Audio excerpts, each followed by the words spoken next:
Imagine waking up on a Tuesday morning in Brisbane, making yourself a coffee, and knowing that while you slept, your money sent you another paycheck. That is the dream a lot of Aussies are chasing right now. And today I'm going to show you exactly how much you need invested to actually live off dividends forever.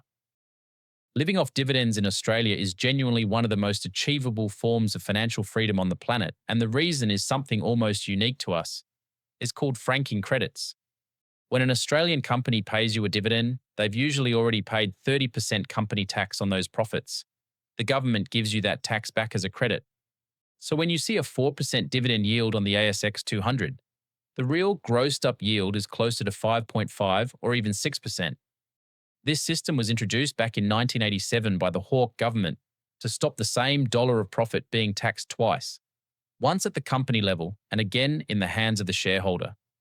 Australia and New Zealand are among the only countries in the world that still run a full dividend imputation system like this.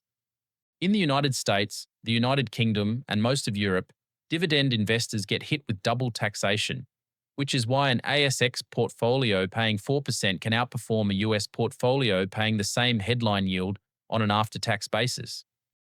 Let's start with the number that matters most. How much do you actually need to live a comfortable life in Australia?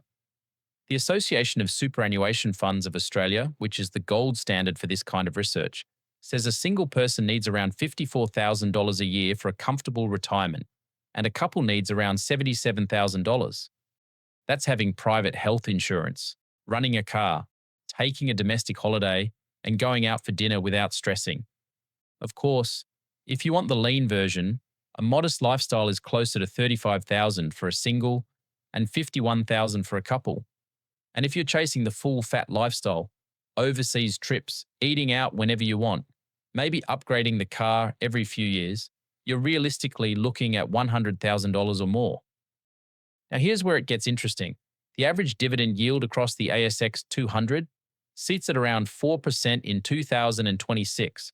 And once you add franking credits, that grosses up to roughly 5.5%. If you go heavier into high yield names, you're looking at a yield closer to 5.5 to 6% before franking and around 7% grossed up. So depending on how you build your portfolio, your real yield is somewhere between 5 and 7% in today's market. Let's use 5.5% as a sensible, realistic number for someone holding a diversified Aussie dividend portfolio. So let's run the actual math. If you want $50,000 a year in income, you divide that by 5.5% and you need around $910,000 invested. If you want $75,000 a year, you need roughly $1.36 million. If you want $100,000 a year, you need about $1.82 million. And if you want to live the genuinely luxurious life on $150,000 a year, you're looking at around $2.7 million. And here's the part that should excite you. These numbers aren't reserved for high-income earners or people who inherited money. The average Aussie who starts early enough and stays consistent will absolutely hit these numbers. But hold on, there's a catch most people forget: tax. Even with franking credits, you still pay marginal tax on dividend income above certain thresholds.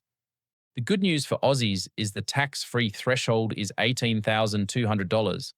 And franking credits effectively shield a huge chunk of your dividend income from extra tax. In fact, if dividends are your only income, you can earn around $30,000 in fully franked dividends and pay basically zero net tax because the franking credits offset your tax bill completely. Now let me show you the path most people miss. You don't need to save $900,000 from scratch.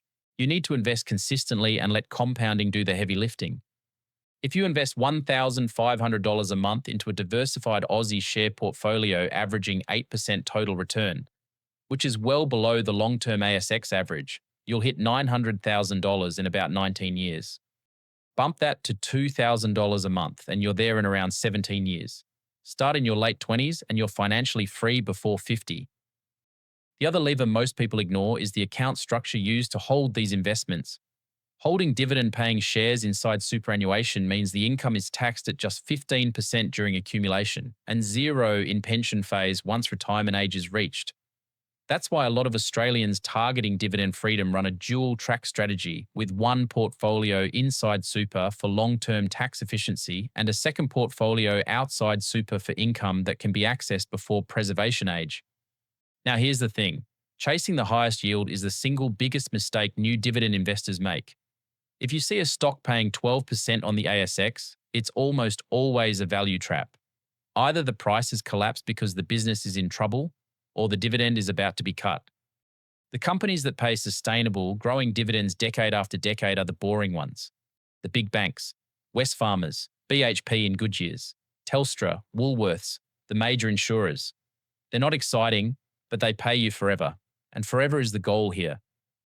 There's also a smarter way to do this than picking individual stocks, especially when you're starting out. Aussie Dividend ETFs do the heavy lifting for you. VAS gives you the entire ASX 300 with a yield around 3.5 to 4% plus franking. VHY targets higher yielding companies with around 5 to 6% before franking. There's also iShares IOZ, Better Shares INCM for monthly income, and a few others that give you instant diversification across 50 to 300 dividend-paying companies with one trade. For most Australians, a simple 2 ETF portfolio will outperform 90% of stock pickers over 20 years, and you'll sleep a lot better. It's also worth knowing how these distributions actually land in your account. Most Australian ETFs pay quarterly, in January, April, July, and October, while individual ASX shares typically pay twice a year, with interim dividends around February or March and final dividends around August or September. That uneven payment schedule is why many income-focused investors deliberately mix ETFs and direct shares, so the cash flow lands more evenly across the calendar year. Some even build what's called a dividend calendar, lining up holdings so a payment arrives almost every single month, which makes the transition from salary to dividend income feel a lot smoother when the time finally comes. Now let's talk about the part nobody likes to hear: inflation. If you need $50,000 to live today, you'll need around $67,000 in 10 years and around $90,000 in 20 years, assuming 3% inflation. The reason dividend investing still works long-term is that quality Australian companies grow their dividends over time, usually faster than inflation. The big banks have grown dividends roughly 4 to 5% per year on average, across decades. That's how a dividend portfolio actually keeps you free. There's one more piece I want you to hold on to: the Dividend Reinvestment Plan, or DRP.